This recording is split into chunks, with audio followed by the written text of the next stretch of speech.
1999 Spring Ball. Spring Ball is a great excuse to have a mini in-season during the off-season. I'm sure this is great for the coaches, since they are very limited in their ability to interact with players outside the regular season. However, for the players, it causes a few mixed feelings. Some are looking for a chance to show how far they've come since last fall and are looking to earn some respect. Others are just plain tired and need a break after winter conditioning. I was a mix of the two. I had nowhere to go but up, but I also would have loved some time off. Monday, March 22nd, 1999. Today was the first practice of spring ball. We started out with meetings and Coach Solich and other coaches gave us an overview of the spring program. Basically, we'll have 4 weeks of Monday, Wednesday, Friday practices with scrimmages on Saturdays. The NCAA only allows 15 official practices, so the last Friday of the fourth week will be a free day before the final scrimmage. We then had the first of many O-line meetings in Coach Tenneper's office. He started at the bottom and explained some of the rudimentary parts of the running and passing games. It went pretty quickly, and he went over a ton of plays. My head was spinning afterward. I really couldn't tell you what to do for a certain play based on the meeting, but I had my head full of terminology, and that got me started. I joined the kickers and other snappers in the cook for a specialty period, and I was filmed for the evening news doing a long snap. I then went to the pit and went through some of the drills with the O-line. We divided into our groups. I'm on the fourth team offense, and learned some of the most basic plays. We learned some of the pass plays and some of the outside zone running plays as well. Then we all went to the cook and ran plays against the defense. I thought I did fairly well and picked up the center's job pretty quickly. I had my fair share of mistakes, but for practicing for the first time without looking off cards, I think I did pretty well. After study hall tonight, one of the defensive starters was lurking outside the stadium doors waiting for one of the freshmen inside. Apparently, this freshman, Justin Smith, said that this senior standout was gay. Judging from the look of Justin's face the next day, I'd say he took great offense to this. This is a little afterthought section. However, it seems this defensive star was just covering up for his image. One of my former girlfriends was friends with a very outgoing gay man named Martin, I'll call him. He met another man in an online chat room one night, and they arranged to meet. This football player showed up, and Martin didn't really know who he was, nor did he care. The football player said that he requires total discretion about his activity, which he implied he'd done several times before. He kept asking Martin if he was sure he'd never heard of him, which he hadn't, and this must have been a turnoff for the football player, who left a short while later. This is nothing new. You can't expect a group of 180 guys to all be straight. Statistically, there's a very slim chance of that actually happening. Football has long been satirized with homosexual jokes, but so what? As long as it's not a disruptive nuisance to the team or to the individual, it shouldn't matter if someone's gay or not. Tuesday, March 23rd, 1999. At 2 o'clock, a small group of younger players met in Coach Tenneper's office, and we went over the tape from yesterday's practice. Starting tackle Adam Jolch led the session, and it amazed me how well he knew the offense. I was able to watch myself run the plays. Some I did right, others I did horribly wrong, but I learned from all of it. There are so many plays to know that it's easy to get mixed up. Tomorrow, we'll learn more plays, and I'll need to study all those really hard if I'm to do any good. They have the results from my latest athletic testing posted in the weight room, going from the highest point totals to the lowest. It really surprised me to find that I was second to last on the point totals. I was right above my friend Aaron Patch, who is now cut for academic reasons. I literally have nowhere to go but up, and I know I'll be one of the best. Today I received my Survivor sweatshirt for making it through all the winter workouts. I put in a lot of hard work during those 6 weeks, and it's nice to get something out of it. It's just a gray sweatshirt, with a special Survivor logo on it on the left breast. Wednesday, March 24th, 1999. Today's practice was in sweats, and I think it went a lot better than Monday. We added another 6 plays today, and it's getting easier to memorize them because they all fit into certain categories that are blocked the same way. The only hard part is remembering which play is in which category. So far, I'm fairly good compared to the rest of the guys. Thursday, March 25th, 1999. I found out from Adam Jolch today that I was wrong on my blocking a lot more than I thought. Apparently, there was a whole series of blocks where I went the wrong way, and it really stood out on the film. I don't know what I was thinking, but at least I was consistent in blocking the wrong way. So now all I have to do is switch around what I was thinking, and I should be good. Friday, March 26th, 1999. Today was the first day of full pads since Christmas Day. All the O-line was in the pit, to begin with as usual, and we stayed there for a good part of the practice going over plays and making sure that we, especially the freshmen, knew what we were doing. We then went to the field and ran through the stations with the defense, and ended up doing pretty well. I had to ask what to do from the guards or the coaches about half the time, which didn't look too good, but it's better than making a fool out of yourself and messing up the play entirely. With everything combined, I think it was a pretty good practice, especially with all that I had to know. Saturday, March 27th, 1999. Today does not feel like a Saturday. This week has been incredibly long. Spring break was a curse in disguise. We had our first unofficial scrimmage today. Most of the practice was just like yesterday, but today we added a 15-minute scrimmage drill at the end. Each group had 15 minutes of scrimmage, and we were the last to go. I felt like I had a really good day compared to yesterday. I hardly ever had to ask what to do, and did the right things about 90% of the time. During the scrimmage, we scored on one drive from the 40-yard line, and really didn't do much else. We still have a long way to go for our offense to gel, and no one should expect us to be perfect within a week. I worked with the punt team today and did a live punt where I got creamed on a hit that could be heard around the state. I was setting up to take a guy on coming from the right and had my weight off balance enough that when I was hit by another guy from the left, it totally blew me up and actually blacked out for a second. Luckily, I was able to get up as soon as I hit the ground and just continued running, even though I didn't know exactly what I was doing. It must have been a good hit due to all the laughing and fingers pointed at me from the sideline. Tuesday, March 30th, 1999. Another easy day of lifting. I like these off days because it gives me the time, if I need it, to get the extra work done in the weight room or with homework. During these weeks of spring ball, we're only lifting on Tuesdays and Thursdays. There was an unofficial meeting today for all players. We had a speaker, I think his name was Don Johnson, and he talked to us about how to treat women. He's a former professional football player and now runs the MVP program, which stands for Men for Violence Prevention. He talked about how we are all marked men. If we screw up with even something as small as a speeding ticket, it can turn into national news. He also talked about how to treat women and the stereotypes around both genders, especially with football players. It was a short speech, but we had a lot of crowd interaction, and I thought it was a very good program. Thursday, April 1st, 1999. My dad sent me the program from the Outland Trophy dinner where he saw the winner, Chris Ferris, speak about his football career. Ferris said that when he was a freshman, he was pretty bad. At one point, he went to his coach and said, "Well, I guess you heard how bad I am." This is pretty much how I feel. Now I hope I can turn out to be an Outland Trophy winner myself. Another thing he talked about was how he focused on fixing one thing each day until his whole package as a lineman was excellent. I have many things I need to fix, but I have found one thing in particular I need to work on. On the film today, I noticed that almost every running play, my first step goes backwards about 3 inches instead of forward like Coach Tennifer says it should. After my workout, I worked on making my first step forward and powerful. This is the kind of work it's going to take to make me the best I can be. Coach Tennifer told me that I made a lot of mistakes in the scrimmage on Wednesday. I saw this, too, when we watched the film, and I know that my grade for the scrimmage won't be very high. This is a little afterthought section. Footwork is something that's very important for a lineman.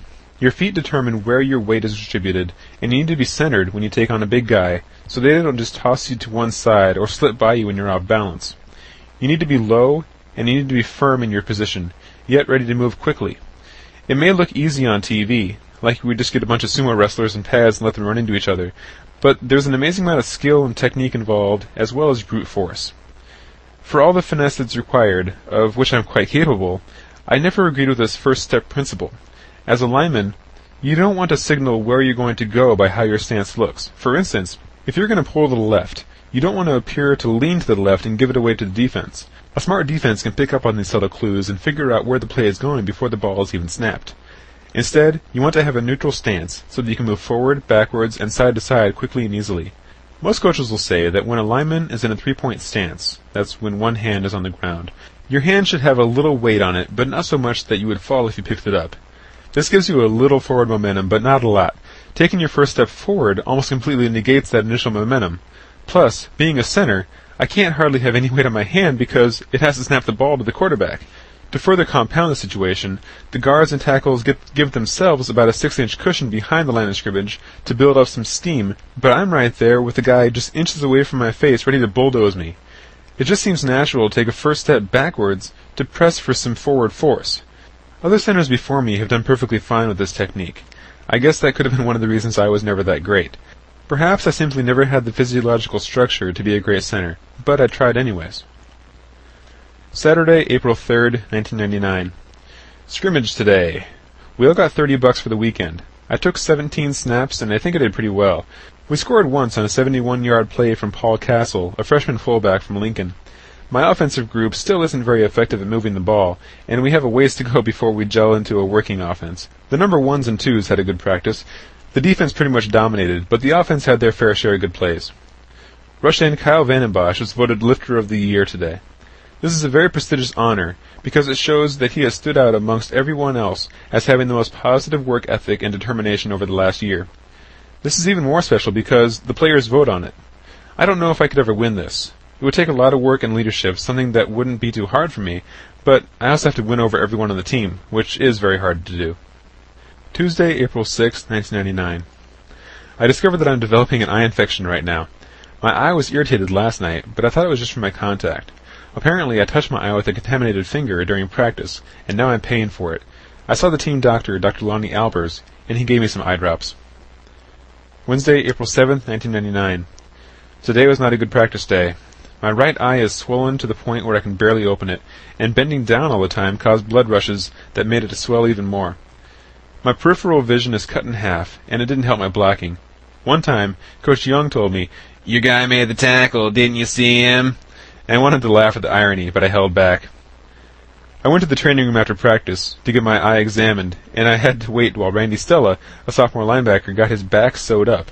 Somehow, he got a gash in his back about 5 inches long. Also, Jim Tansey broke his foot in a pile during one of the plays. He said he'll have to have some surgery, and he'll be out for about 3 months. Injuries plagued us last season, and that was the hidden cause of our bad season, and the number of injuries keep rising. Some of the more desperate positions are the running backs and the quarterbacks. All the papers right now are commenting on the problems, and the future doesn't look too bright. Somehow, we became cursed. Thursday, April 8th, 1999. My eye was pretty much the same today. It was swollen, and it leaked a lot. Dr. Albers washed it out thoroughly and gave me some new drops. After that, I went to lunch and experienced some of the worst pain I felt in a while, because the numbing drops had worn off, and the medicine was starting to work. I thought I was having an allergic reaction to the medicine, but Dr. Albers reassured me that I wasn't. He said I shouldn't lift today, and sent me home to take a nap and let the medicine work. I hope I'll be able to practice tomorrow, and also lift after practice. It'll be up to Dr. Albers to make that decision. Friday, April 9th, 1999. This day was a waste of 24 hours. My eye has gotten a lot better since yesterday. I can open it almost all the way, and it's hard to tell that it's still swollen. I went to Dr. Albers about my eye, and he said that I was 50% better than yesterday, but I still shouldn't practice because I might contaminate the team, and the timing would not be good right before the spring game. I couldn't even lift because Boyd Apley said I should get better before I touch any weights. I'm not sure if I will scrimmage tomorrow.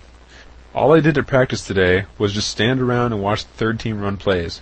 Today was also the start of the coaches' clinic, and I had to be held out while hundreds of high school coaches from around the country were watching. Saturday, April 10th, 1999. Today was the last scrimmage before the spring game. I tried to see Dr. Albers today before practice, but he wasn't there. Finally, I gave up and gave myself permission to play. I hope he doesn't mind, but I had to do it. I had 21 snaps today in the scrimmage, and I thought we did reasonably well. The number 1 offense had an incredibly tough time moving the ball against the number 1 defense. The 2s had a much better scrimmage, but they didn't score a single touchdown either. The third-team defense had a great day against the third-team offense, and we produced the only touchdown of the day. I practiced without my contacts, so everyone I blocked disappeared as a fuzzy body. It was impossible to distinguish faces, and I could barely make out numbers. I worried most about blocking the right fuzzy body and blocking him well. We got $30 today, but it didn't seem like enough for the time we spent today. We started meetings at 9:30, and we didn't get home until 5:30. Sunday, April 11th, 1999. Funny story time. A couple of months ago, one of the guys on my floor thought it'd be funny to order Playgirl for me on one of those Bill Me Later ads. This guy, Adam, told Mike Wilford, a fellow walk-on lineman who lives on my floor, that he did it. I got the first magazine about a month ago, and I've been plotting my revenge ever since. Last night, when I knew he wouldn't be here, I acted. At around 3:30 in the morning, I made sure the student assistant on duty that night was from a different floor, and then I went down to him and told him that I was locked out of my room, giving him Adam's room number instead. He let me into the room without even checking my ID. I ripped the magazine in half and taped pages all around the room, on walls, on his dressers, on his TV and his stereo, on his fridge, and on the ceiling. I put pictures in his clothes drawers, clothes pockets, school books, folders, in his CD case, under his cushions, under his bed, under his sheets, and just about any place I could think of. On the front of the door, I put a picture of a bare-chested guy and wrote, "Welcome home, Adam. We've been waiting." Today, when he returned and saw the door, he began to laugh because it's a pretty typical prank in a guy's dorm. But when he opened his door, greeted by dozens of pictures of naked men, he flipped out. I could hear him screaming and raving halfway down the hall. Leif Sidwell, my roommate and fellow lineman, along with Mike, saw Adam carrying a huge handful of pictures to the trash can. Mike started laughing at the situation, and a small fight broke out between the two, but it was over quickly. Adam then told Mark, our floor student assistant, that he wanted whoever did this punished. He even threatened to call the police and press charges. As Mark went from room to room to get any information he could, I confessed that I had done it.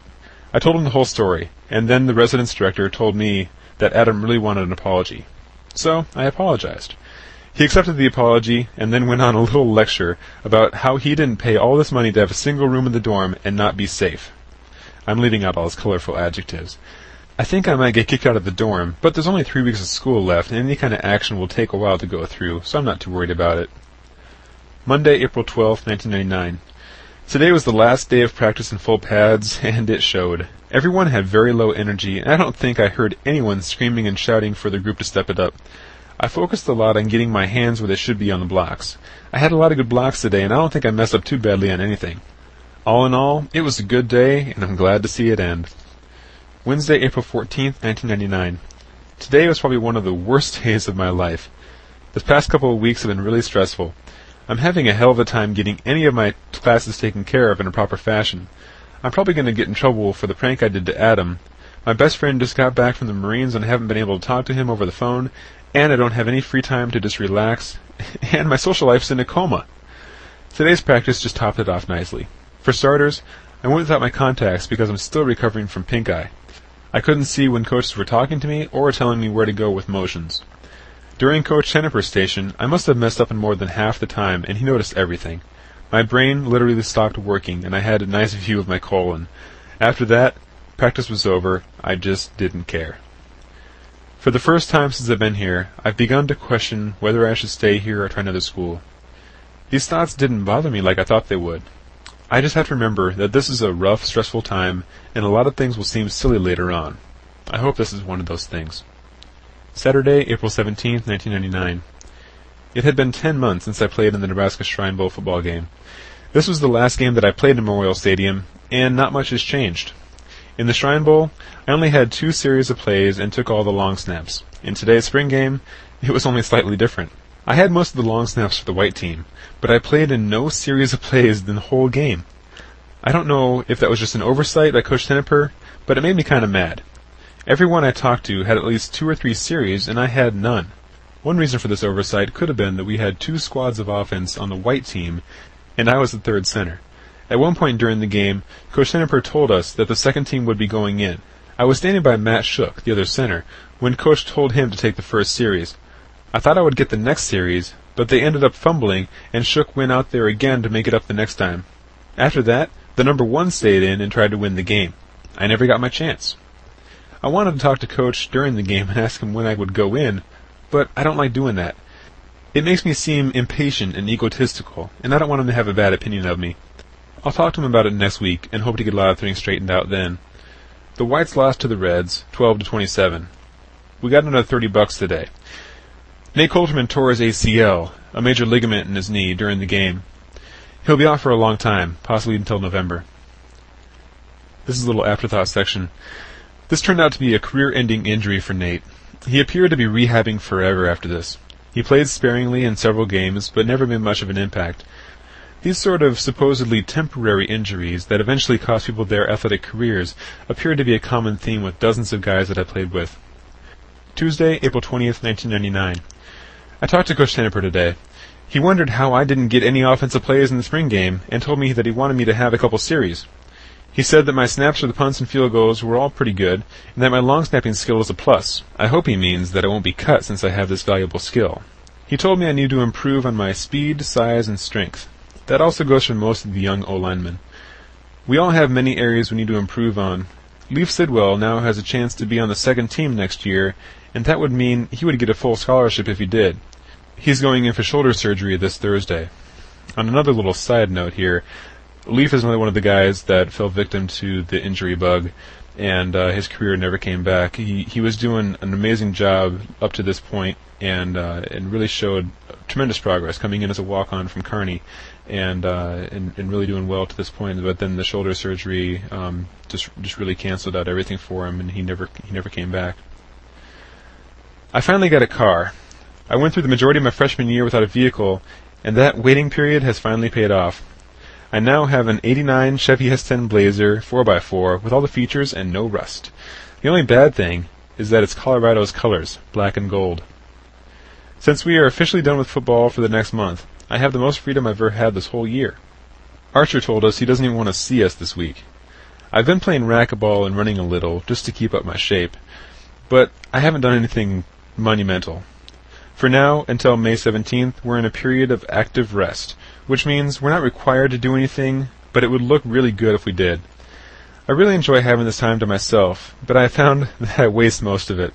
I guess without football placing solid constraints on my time, I don't have the pressure to get my work done. I got a certificate from the Big 12 Conference saying that I made the Commissioner's Honor Roll. I knew that I would get this, and I hope there are many more to come. All that's needed to receive this honor is keep a 3.0 GPA or better throughout a single semester.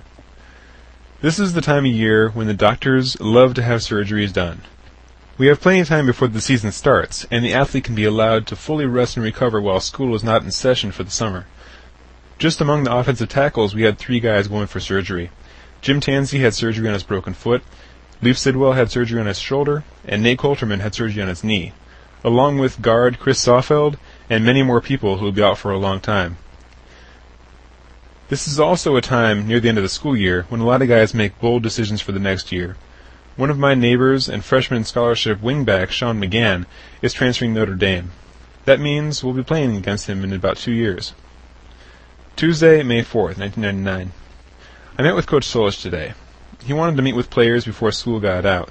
The whole point of this meeting was to touch base before summer, answer questions, and get some confidence and goals for the summer. He asked me what I think I need to work on, and I said the same thing I did in my meeting with Coach Tenneper: speed and strength. He was pleased with that assessment.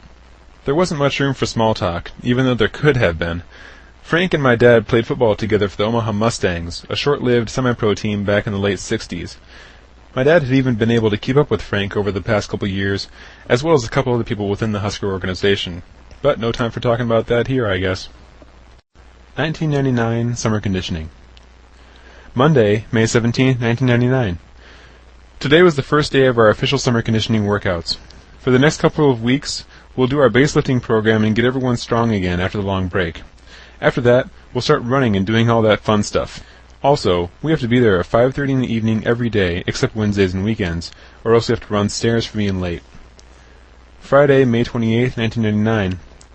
After 2 weeks of summer workouts, I'm starting to feel a lot more positive about my whole situation. My weight has been consistent around 280 pounds, and I feel as trim as I've ever been in my life. I realize the irony, thank you. I can really tell a difference in my overall strength, especially in my upper body, and I'm filling out with a lot more muscle in my shoulders and arms. I'm finally starting to grow into my body, and it couldn't have happened any later. Other people are starting to notice the size change as well, and I'm really feeling comfortable with it.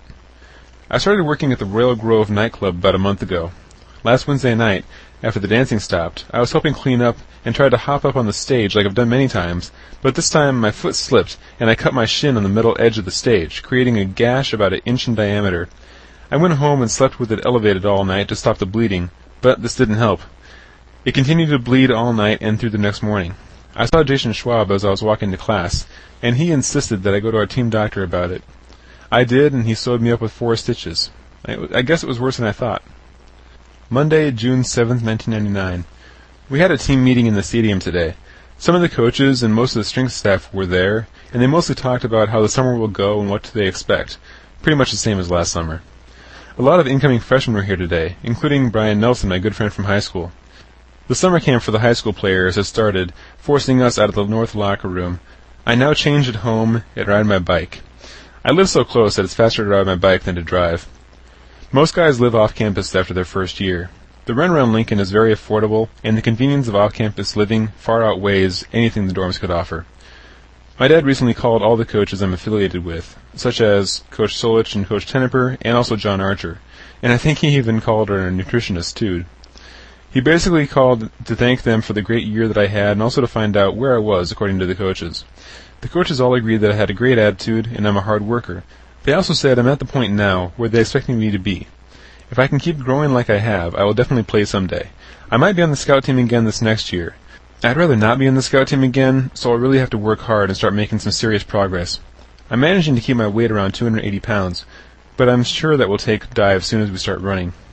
Starting next week, we will come in at 7:30 in the mornings to lift and then return at 5:30 to run. Personally, I think this is stupid. The summer may be an important time to train, but it's also an important time for working and family and vacations. We're forced to put aside about 6 hours a day for football and workouts, travel time, preparation, and cleanup all involved. During the summer, I would much rather have fun, stay out late, party, work, and get my workouts in at times that are convenient for me. Right now, the 5:30 workouts are fine, but I think it's very controlling to make us change our whole days. The argument is that it's better for us to run at one time and then lift at another, so we have ample energy for both workouts. This makes sense, but not for the whole summer. It's time for a reality check. The whole summer and winter conditioning programs are technically optional, but we require it of ourselves. We set the rules as a group, and the older guys enforce the rules. Tuesday, June 8th, 1999. I got started on a workout program that is lovingly called Body by Arch. It is an accelerated chest workout that's supposed to make the upper body as strong as it can be. I'm a lot stronger than I thought I was. I was working out with Scott Cothy and Mike Wilford, and found out that I'm as strong as Mike, who was far ahead of me earlier in the year. Scott has been having trouble lately. He's been losing a lot of muscle and strength and doesn't know how to explain it. For my last set of bench, I did 230 pounds 10 times, which is a new max for me. Wednesday, June 9th, 1999. I started my new job today. I was set up by the Huskers, and I'm working at a cement plant called Nebco. It's very convenient because I live only 4 blocks away. Today, I learned how to change the brake pads on a train, and how to arc weld. I'm not exactly sure what my specific duties are, but I guess I'm supposed to do as many things as I can to be useful. I worked from around 6:30 this morning till 4 o'clock in the afternoon, and then worked my other job at the Royal Grove from 9:30 to 1:30 in the morning. It was a pretty long day. Thursday, June 10th, 1999. We got our O-line t-shirt today, and it's pretty cool. It has a pig coming through the front, a Bible verse, and our 4 keys: courage, loyalty, passion, and discipline. The verse is, "For God did not give us a spirit of timidity, but a spirit of power, of love, and of self-discipline." 2 Timothy 1:7. Brian Nelson and I worked out and did abdominal work and then ran some stairs. I want to get him in shape so he doesn't have to face the same shock to his body that I did when I came in last summer. Friday, June 11th, 1999. Today was the first day of summer that we came in as a group to lift at 7:30. It was kind of difficult to get up that early after getting up around 10 o'clock the majority of the summer, but it's nice to get done early because then I have the rest of the day to work or do whatever. This also marks the last of those kind of days because we will continue to work out in the morning and then run at 5 or 5:30 every day for the rest of the summer. I have a lot of respect for the incoming freshmen, especially the guys who drive from Omaha every day, who are here at 7:30 in the morning. That shows a lot of dedication and a good work ethic, which will pay off greatly for them later. Monday, June 14th, 1999. A couple of the guys were late today, including brothers Tim and Mike Green, Chris Lose, and John Dawson. Tim, Chris, and John are all incoming freshman offensive linemen. They all had to run 4 sets of stairs in the morning, and while it nearly killed Lose, Dawson flew through them and went right back in the weight room and finished his workout. Tim Green is a huge kid who has amazing potential and a great personality. I have no doubt, even this early, that he will be a major player by the time he's a sophomore, if not earlier. Brian Nelly Nelson is my friend from Millard West. He's also a great kid who has a lot of potential. His freshman year in high school, he couldn't even do a jumping jack, and now he's a Husker. Just another overnight success story from Omaha. This is a little afterthought. Sadly, all these guys had their careers cut short for various reasons.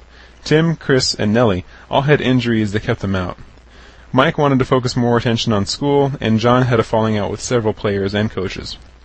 Word got around about Nelly not being able to do a jumping jack in high school, and it quickly became a great joke for everyone. He's great about laughing at all this kind of stuff as well. He's a guy you just can't help but love. Tuesday, June 15th, 1999. I had my body fat tested today, and I was actually surprised by the results.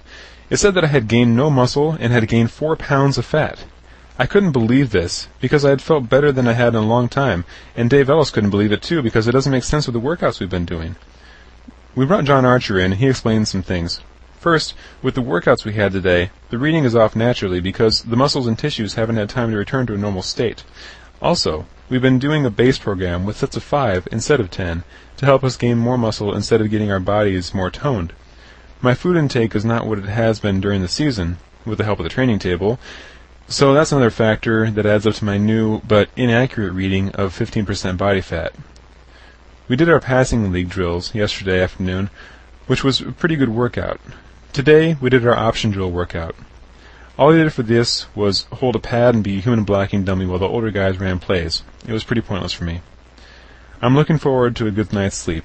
I was truly worn out today, and was hardly able to finish all of our lifts.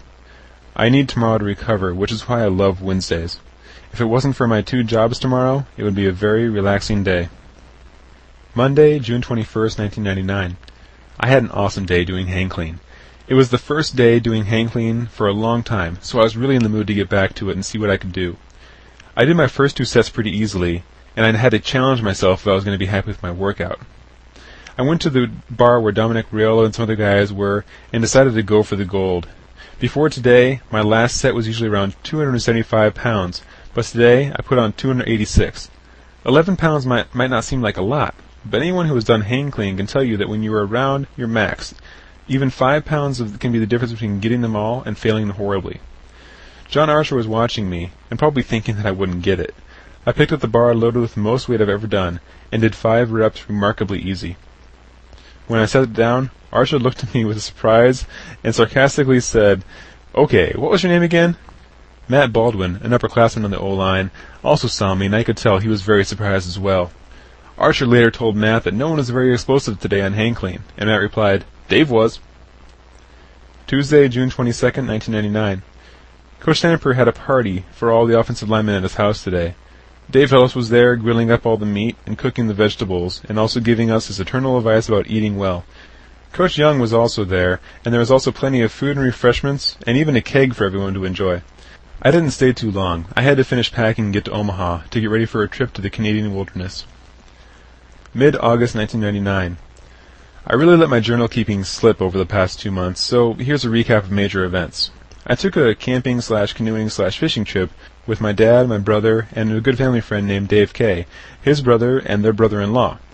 We did a 7-day trek through Canada, covering about 60 miles by water and land. The last time I took a trip like this was about 5 years ago, when I was considerably smaller and weaker, and I discovered that this time wasn't much of a challenge for me. When I got back from Canada, I jumped right into the conditioning program in the horrible summer heat. We were still doing morning workouts at 7:30, and I was working from 10 to 4 at my job, which was outdoors, and then we ran at 5:30. Needless to say, this was a summer of sweat. Most days I started sweating at my morning workout and didn't stop until after the 5:30 workout. Overall, the conditioning went very well for me. I improved my jump rope skills greatly, and I think my overall speed improved as well. After being on the upper body program that Archer devised, I added about 40 pounds to my bench press just over the summer. One thing that shocked me was finding out that Jim Tansey had been given a medical hardship and won't play this year. He told me that, after breaking his foot during the spring ball and getting pins put in it, the pins would have to come out if he ever wanted to play at 100% this next year. And, even if they performed the surgery now, he wouldn't be ready in time to have any impact on the season. He chose to take a medical scholarship and will be a student assistant coach in charge of the scout teams. Later, I heard a different story. I heard the coaches told him that he would be on the scout team again this year. After some discussion, the coaches had to fight hard to get him the medical scholarship from the NCAA. Either way, I've noticed a very negative attitude in him, especially when he's talking to me. To guys who are in a similar situation, he's the same old Jimmy. So, I think he's jealous that I'm still on the team. We used to be good friends, and now I've hardly talked to him in weeks. In mid-July, I took a trip to New York City with my parents to visit my brother. We ran around Manhattan for 3 days, trying to get it all in, and ended up wearing ourselves out. For my birthday on the 16th, I saw the Yankees play the Atlanta Braves. With this trip and the trip to Canada, I missed 9 days of workouts this summer, and I was told I'd have to run 1 stadium stair for each day I missed. But the seniors never got around to making me do it, or maybe they just forgot. So, oh well. At the end of July, I moved to a new place that I share with Aaron Patch. It costs a little more per month, but it's worth it to live with fewer people and also to have an attached garage. I finished the move in about 35 straight hours and then went home to a family reunion my parents were hosting. This was on a Friday, and also was the last day of organized workouts for the summer. After the morning lifting, all the offensive linemen went to Valentino's restaurant for a buffet lunch, and we absolutely demolished the buffet. The people of Valentino's were in awe at the amount of food we carried back to the party room, and even more amazed when we came back for more a few minutes later. After that, I finished up my moving, and then I was the most exhausted I've been in a long, long time. 1999 season. Friday, August 20th, 1999. The rest of this year's team arrived today for mandatory physicals. It looks like a pretty good bunch of walk-ons this year, including Brett Lindstrom, another guy from my high school, Millard West. We had a meeting in the afternoon and ate at the training table, and we all received $74 for food. I can't believe how much the city has awakened since everyone came back to college. I never really saw the city during the school year last year because I didn't have a car, but compared to how it was all summer long, this city is alive again. Saturday, August 21st, 1999. We had testing today, and a few things again surprised me. Somehow, I lost 7 pounds in the last week. I've been 283 pounds on average for the whole summer, and today I was 276. I don't know how this could be, especially since I had a buffet dinner last night. Dave Ellis has always gotten these kind of reports from me. For some reason, I always seem to get tested when I'm not functioning normally. All of the AstroTurf fields have been replaced with field turf. It's a kind of like a green plastic shag carpet. A mix of sand and chopped up rubber are sifted down through the blades of grass and provide a very comfortable base. It looks really nice, it reduces the risk of turf burn greatly, and it should last a long time. Compared to the old AstroTurf, this new field turf has caused a lot of our times to be slower in some of our testing. Because of this, I don't have to worry about running the 300-yard shuttle if I don't improve my scores. The coaches have waived that off this year. Usually we have to beat a certain number of our tests to get out of doing the shuttle. Freshmen and sophomores have to beat 3 out of 4, juniors have to beat 2, and seniors only have to beat 1. Overall, I think I did the same or better on all my tests. I posted a 24-inch vertical, 2.02 seconds in the 10-yard dash, and 5.93 seconds in the pro agility. After testing, we had to fill out a bunch of paperwork for the NCAA about eligibility and other issues. After that, we ate lunch at the training table. This was my first time back at the buffet since summer began, and it felt like heaven. The guys in two-a-days had a scrimmage today, and Matt Shook, the scholarship center in my class, blew out his knee and will be out for the year. This really woke me up because a few freak injuries like these could throw me onto the field. I always need to be ready and be at my best because you never know. Also, this is the second blown knee in 2 weeks on the field turf, which means it isn't living up to its expectations. The field is supposed to be a lot safer, especially for knees and common turf ailments like turf toe. I heard some of the morning DJs referring to the turf as the knee shredder. I hope that injuries stop, or Coach Solich could be the laughingstock of the state. Monday, August 23rd, 1999. First day of school and the first day of full practice. They were both much like I expected. My classes were packed and boring, and practice was fairly easy. My conditioning, as well as the confusion of the freshmen who didn't know what was going on, made the whole practice much more friendly for me. My long-snapping talents have been overshadowed by a new guy, John Garrison, but I plan to get back into the spotlight soon enough. I'm once again at the bottom of the depth chart with the fourth-string offense, which I really don't think reflects where I should be. I've made up my mind that I'm either going to move up the depth chart this year or join Mike Wilford in his move to another school. He was talking about this last night at dinner, and I really felt that he has a good point. As good as it is to be part of one of the best teams in the nation, what good is it if you never play? I'm sure my dad won't be happy to hear this, but I also know that the novelty of this idea will fade after a while, and I will eventually regret writing this down. Some of the new freshmen really had trouble today. The winner of this year's prize definitely went to my friend Brian Nelson. He was rushed to begin with because his classes run later than most, and he was almost in a frenzy in the locker room trying to get dressed, all while repeatedly asking me what to do and where to go. After I finally got him and a few other freshmen straightened out, we headed off to meetings and filled out more papers. I finished my in-season lifting program in about 10 minutes because all we have to do was hang clean and jammer press for a total of 5 sets of 5. Practice went fairly well, and I feel I'm in a good position to impress the coaches with my growth over the past year. Let's hope all goes well. Thursday, August 26, 1999. So far, we've received a few pieces of new gear. A new pair of shoes for the turf, which I switched out with my old high school shoes because I like them much better, and a shirt with our new motto, Relentless to Victory, and a pair of black mesh shorts. Practice today was in sweats, but it was still long. I've already finished my lifting for the week, and it's only Thursday.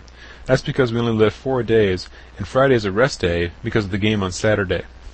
Tomorrow is our scrimmage, but I'm unable to go because I have a chemistry lab in the afternoon.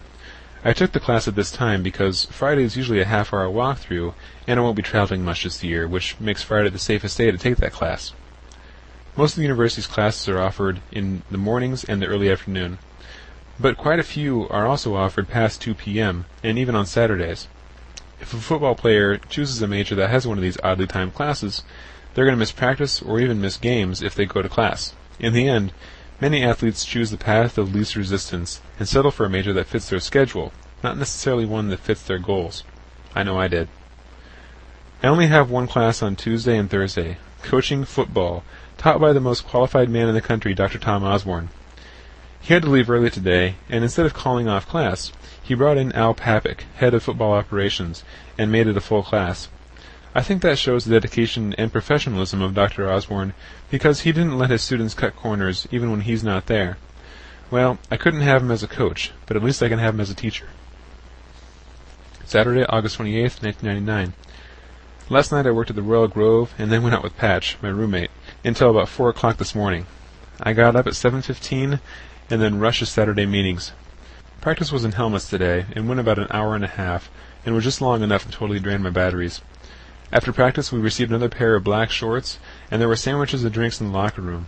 At noon we went out for photos, and then watched the Penn State-Arizona game on the Husker Vision screens.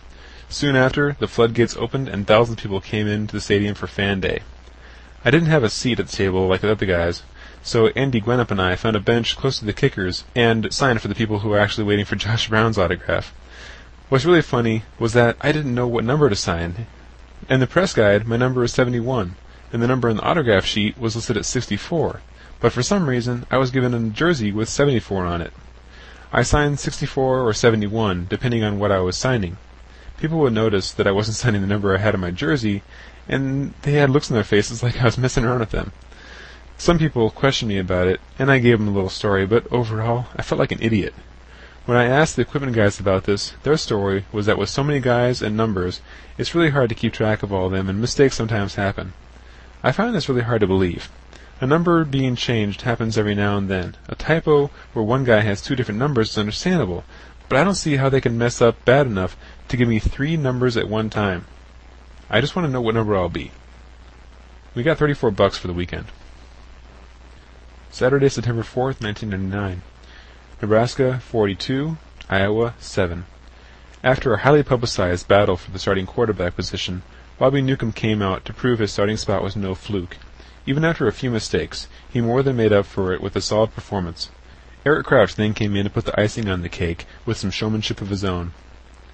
Wednesday, September 8th, 1999. It looks like the only perk I will have this year is being able to run out in the field for the games. Those few seconds are probably the only time I will ever be actually on the field on game days. I asked Coach Young yesterday what my depth is for long snapping. As I figured, it's behind Garrison, Raiola, and Hochstein. My next question was if I will see any playing time this year at all. His delayed answer was that I might be put in for an extra point, but that was about it. I guess running out of the tunnel is better than waiting all season to just go to a bowl trip like I did last year. If I'm making such a big payment now, I should get a pretty good return later. In practice, former offensive tackle Jim Tansey is now our new scout team assistant coach while he's on his medical hardship scholarship. One of the contingencies of keeping this kind of scholarship is that he still has to be a part of the program somehow. He's in charge of keeping the offensive scout team running smoothly and motivating us to do hard work, of which he's doing a great job. The other day, he ended up giving me a new nickname when he said, "Kolowski, that's a lot like Kowalski. Killer Kowalski, remember him? I'm going to call you Killer from now on." Killer Kowalski was a professional wrestler who thrilled a growing demographic of drunken hicks between 1947 and 1977, eventually helping professional wrestling to become what it is today. This nickname doesn't really fit me, but it sounds good. Friday, September 10th, 1999. I was able to go to practice today because my chemistry lab only lasted a fraction of the scheduled time. This was a good thing because I forgot to hand in my helmet yesterday to get the decals on it. We got some more free stuff after practice, a new warm-up suit and travel shoes. The warm-up suit is all red and says Nebraska on the back of the jacket. The shoes are mostly white with black and red designs. Saturday, September 11th, 1999. Nebraska, 45, California, 0. This was the first time I suited up for a collegiate game, and the first time I ran out of the tunnel in front of 77,000 screaming fans. The main guys in the depth chart all get locked up in a hotel the night before the game. This ensures they aren't running around all night, and that they get some decent food. As for the rest of us, we're supposed to make it to the stadium by ourselves a few hours before the game. Parking close to the stadium is not an option, as I soon found out. I ended up parking illegally behind one of the dorms and running to the stadium. Surprisingly, this little piece of useful information was not related to those of us who arrive on their own. I guess most of the other guys get dropped off by somebody instead of trying to park. I got to the stadium around 12:15, dressed in a hurry, and got my ankles taped. I almost skipped getting taped, knowing that I wouldn't play, but I did it just to get the whole game feeling. We had an offensive meeting at 12:15 in the main south locker room, led by Coach Teneper. He reaffirmed our belief that we are a dominating team, and that we need our best game mentally and physically that we can produce. Team psychologist Jack Stark came in, and we watched a psych-up tape that consisted of exciting plays from recent games with inspirational rock music blaring. We did a lot of sitting and waiting in the locker room. Eventually, the kickers, snappers, and receivers went out on the field to warm up. I was part of this group, and the crowd cheered for us when we came out, just because we were the first Huskers they'd seen all day. Garrison took most of the snaps, and I felt pretty stupid just standing by him and watching. I tried to make myself useful, so I handed him a ball when he needed one. After a while, I was able to do some snaps, and did pretty well with them. I did some punt snaps that were good for the most part, and then I followed Russ Hochstein around for a little bit because I had no idea what to do. When the rest of the team came out, we did our warm-up running and stretching in 4 long lines in the south end of the field. When stretching was done, we formed a large huddle in the middle of the field, where the captains and other guys screamed about how we're not going to let someone come into our house and beat us, and how we're going to demolish California. We then broke into our different groups, and the offensive line did some practice blocks against each other on the east sideline, 1 pass block and 1 run block. These 2 blocks were the only blocks I made the entire day. After group work, the offense melded in the middle of the field and ran plays against us young guys who were trying to figure out how not to mess up. There was definitely confusion. The coaches expect us to know all the defense terminology and positions of the guys in different formations, and how they act on certain plays. But most of us are scout team players and get the information off of a diagrammed card that just tells us where to go, nothing about the philosophy of why we're doing it. We then ran back inside and had a big team meeting with Coach Solich, who gave a really calm and collected pregame speech that focused on getting things done in the game and doing them right.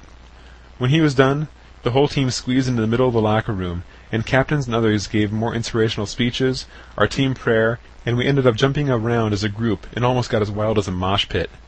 After that was over, we still had some time to wait, and the coaches told us to sit down and rest our legs. One thing I noticed is that when no one was giving a speech and there was no activity, the room was very quiet and everyone was focused on the game. Right at 5 minutes before kickoff, the music started and the crowd outside began to clap in unison and anticipation. We all got ready, and the important players got out front to lead the team out. I found a place in the back third of the line, and walked down the tunnel holding someone's hand next to me. I didn't see who. Once we were out of the doors, a mass of people were waiting for us outside in the tunnel, lining the path from the door to the field, cheering us and holding their hands out for us to slap. I could tell by the change in the crowd noise exactly when the first guys burst onto the field, even though I couldn't see from my position in line. My heart was racing and my eyes were wide open with excitement. All the fans and the players around me were yelling with excitement, and this was all magnified within my helmet. I felt like I was going to explode with all the energy that was building inside me. I couldn't help but bounce around, shouting wildly. When I finally stepped onto the field and started running, I didn't even notice the crowd. I was so focused on not tripping and embarrassing myself that the crowd was actually blacked out for a little while. When I got to the sideline, I took the time to look around and see that I was in the middle of a sea of red. I was part of the reason that 77,000 people gathered together on a Saturday afternoon. I was part of a group that could make the 3rd largest city in Nebraska scream at the top of their lungs. There is no feeling quite like this. None of these fans know me, besides a select few, but I'm part of a group that they love. They see my helmet with a red N on the side and the bright red jersey, and suddenly I'm elevated to status that I could never get in a normal public situation. On the sidelines during the games, you can usually divide up the sideline pretty easily into groups by position, as well as playing potential. The defense is usually occupying the north side, with the offense on the south side. Those of the same position usually tend to stand in a tight group. either because they'll be easier to find by the position coach when it's time for them to be put in, or just because they want to have a comrade to talk to for the duration. The first-string guys are usually very active on the sideline, very talkative and constantly moving to stay warm and loose. The second-string guys are usually more stationary, but they follow the first-string squad when they come off the field and learn about anything new that the team is doing. Those in the third and fourth string know that they won't get into the game, barring extreme blowout or serious injuries. For these guys, the sideline is a block party. A few are still drunk or hungover from the night before. Others are clandestinely eating food and gum that they tucked away in their gear. Others carefully check out the dance team girls and other hotties in the stands. And a lot of guys on the third team and above give equal concern to the events on the big screen as they do to the game on the field. At halftime, the offense went to the main locker room while the defense went to the players' lounge. As we walked in, there was a table set up with water and Gatorade, as well as cut-up energy bars and sliced bananas and oranges. Everyone just grabs what they want and heads to their area. Inside the locker room, the middle area of the room, which is usually just an open carpet area, is set up with our stools just like a classroom in front of a chalkboard. On the board, someone has drawn up all of our offensive formations as well as the most likely defensive formation we will see against that set. The starters and main players gather around on the stools and pay attention while the coaches quietly go through each formation and choose which play they think will work best for that set. If they have any questions about what the defense is doing, they'll ask us directly, but they lead it themselves for the most part. The backs and receivers pay close attention so they can help read the defense when they are on the field and report back to the coaches, but the linemen only have to worry about the guys in the box. As for the rest of the guys in the locker room, they are off by the lockers quietly having personal conversations about anything they want. Halftime was very quiet in general. This went on for nearly the entire halftime and was ended by a short and redundant speech by Coach Solich before we headed back out to the tunnel. The game was just like last week, a slow start but a glorious finish with a final score of 45-0. The California Bears left Nebraska thoroughly beaten, but the game statistics really didn't fit the score. We only had 301 yards of total offense, and our leading rusher was our third-string I-back with only 30 yards. Really a very odd game, but a great game for Eric Crouch, who scored 3 ways, throwing, running, and receiving. He's the first Husker to do that since Heisman Trophy winner Johnny Rodgers. After the game, I changed and met my parents and our good family friends, Dave and Judy Kay, and we all went out to dinner. It was a long but great day. We were given $17 for food today. Tuesday, September 15th, 1999. I-back D'Angelo Evans quit the team last weekend. The coaches found out on Sunday, and the media found out tonight. Apparently, he was disappointed with his playing time and the statistics he put up, which really amounted to nothing. I never held D'Angelo in the highest regard because of his tendency to get hurt very easily and suspiciously, but this gives me a new reason to discredit him. He reportedly will come back if he is guaranteed 25 plays in this weekend's game. This just goes to show you how inflated his ego is and how little skill he has in dealing with adversity. If he's going to let one unproductive game at the beginning of the season affect him, then I say, let him go and forget about him. If he can be that selfish, we don't need him. We have plenty of other talented backs who are waiting to get a chance to play. Saturday, September 18th, 1999. Nebraska 20, Southern Mississippi 13. We should have lost this game, but we were saved by 2 turnovers returned for touchdowns by linebacker Julius Jackson. The offense started slowly as usual, and it never seemed to find the gas pedal. The majority of the plays were right up the middle, and we didn't get anything accomplished out of that at all. We had some pass plays that had potential, but they were never fully used. Basically, it was a pathetic win. The offense put up 183 total yards. When we usually average twice as many yards as this, it makes you wonder how strong the offense really is right now. In all reality, the defense saved us today. Once again, I didn't play at all and spent the day patrolling the sideline. We were given $17 for food. Monday, September 21st, 1999. The media is having fun with the news about D'Angelo. The starters met as a group last week and voted that he shouldn't be let back on the team even if he wants to come back. Today, Evans met with Coach Solich, and their meeting got so heated that Evans was almost forced to leave his office. Apparently, Evans really wants to come back, and I think Coach wants him back, but the team voted that he is banned, and that's the way it goes. Evans didn't take this news very well, and started bad-mouthing current players such as Aaron Wills, saying that now he's a hypocrite because he came in all messed up with legal problems of his own, and that now that he has a black shirt, he thinks he can pass judgment on others. Evan should have thought about what he was doing before he acted. I've been given this same advice all my life, and it's sad to see someone ruin his career by one hasty decision. Who knows? He could have had a great pro career ahead of him, and now he will be another unknown walking around with the thought of what if for the rest of his life. Thursday, September 23rd, 1999. Today's practice was just in helmets, like all Thursday practices, and when you don't wear protection, something might get hurt. That was proven today when we ran a play in which the lineman fired out the ball with a quick first step and then made soft contact with the defense. The guard next to me pushed nose guard Jason Lohr over to me when I wasn't ready, and Jason was nearly full speed. He ran his whole torso straight into my shoulder. I felt the mass of my shoulder get shoved into my chest, and heard many ugly sounds resonate from my socket. I'm not sure what I did. I didn't get it checked out. But now, 5 hours later, it's sore and I don't have full range of motion. Saturday, September 25th, 1999. Nebraska 40, Missouri 10. The offense finally showed its stuff today. Many were skeptical about our offense and thought this would be another close game like it was last time we went to Missouri. Instead, the defense shut down the opponent like usual, and the offense steamrolled over the weak Mizzou defense. This game will be a good stepping stone to keep the offense strong all year long. Scott Cothe, a redshirt freshman offensive tackle, traveled with the team and actually got in for a series in the closing minutes of the game. He is the first redshirt freshman from my class to actually get some playing time in the O-line. I guess there is some hope after all. I got an interesting letter from the university yesterday. It said that it's legal for me to work during the school year, and it stated how much money I'm able to earn by NCAA rules. This part really surprised me. I can make a little over $10,000. That's an amazing amount of money for me, and I don't think in all my jobs combined I've even made half of that. In other job-related news, the majority of the security force at the Royal Grove quit last night after the owners failed to handle the situation properly. Jim Tansey saw the incident and told the owners that that's not the way to run a business. Jim ended up throwing his vest at the owners and walking away, and soon after, most of the security staff tossed in their vests and quit. I'm also going to quit, unless they throw a lot of money my way.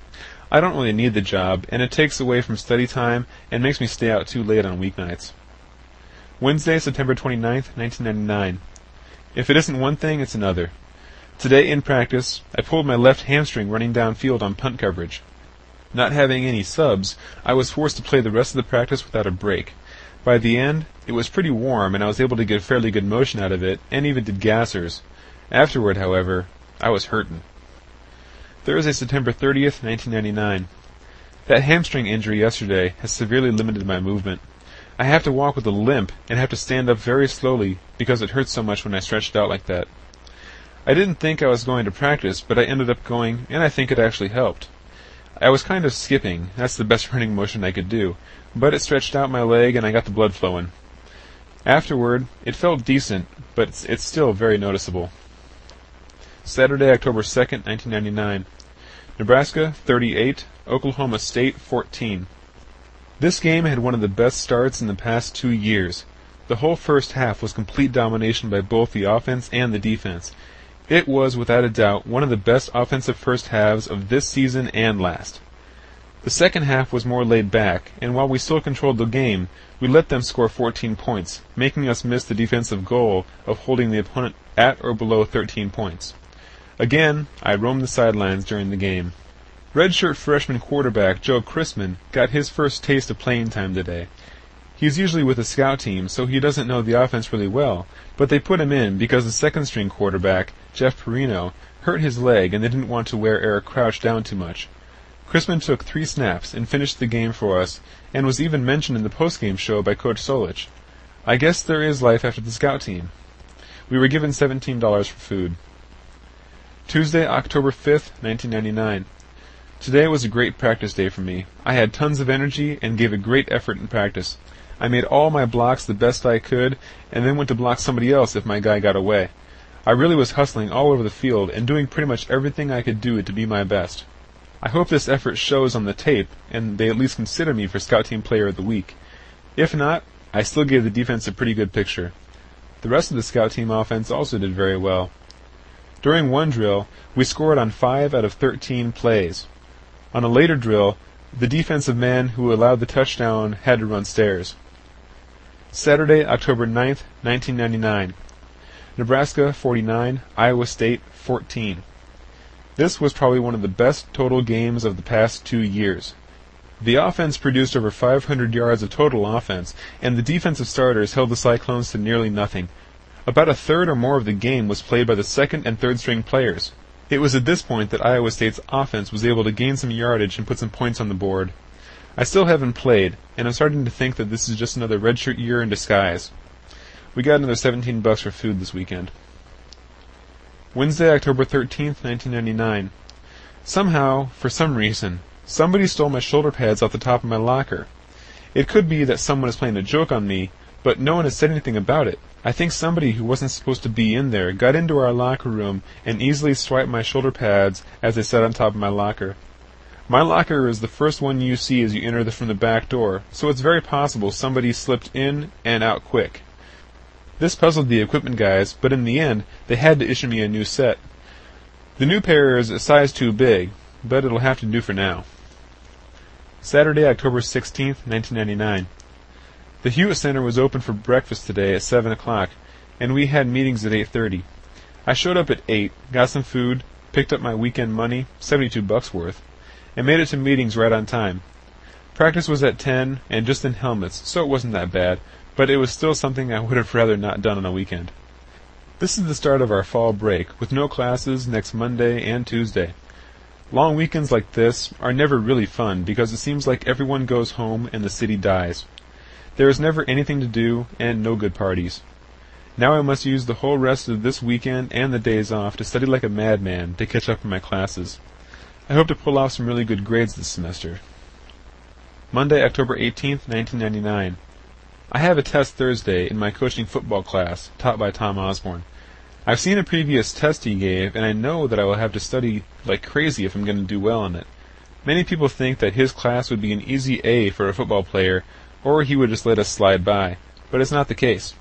He's a very good and demanding teacher, and judging by his test, he expects you to know all the important stuff very well. I've actually learned more about football from that class than I have in a year and a half of being on the team. Thursday, October 21st, 1999. The entire week of practice was rather good. The team seems well rested and ready to go for the game against Texas. The defense practiced very well against us, and they seem ready to go against a dangerous passing attack of Major Applewhite. The offense seems fired up, and the linemen are sure to dominate. I think this should be a good game any way you cut it. Saturday, October 23rd, 1999. Texas 24, Nebraska 20. A game filled with fumbles and turnovers ended our hopes of a perfect season. Major Applewhite dissected our secondary with methodical precision, and the offense played great except that they coughed up the ball way too many times. We shot ourselves in the foot and handed the game to Texas. This was truly a disheartening loss and continues our streak with Texas, and will only fuel our hatred and desire to beat them in the future. Even though we lost, there is still a remote chance that we could make it to the Sugar Bowl and possibly meet Texas again in the Big 12 championship game before the bowl game. This would be sweet revenge.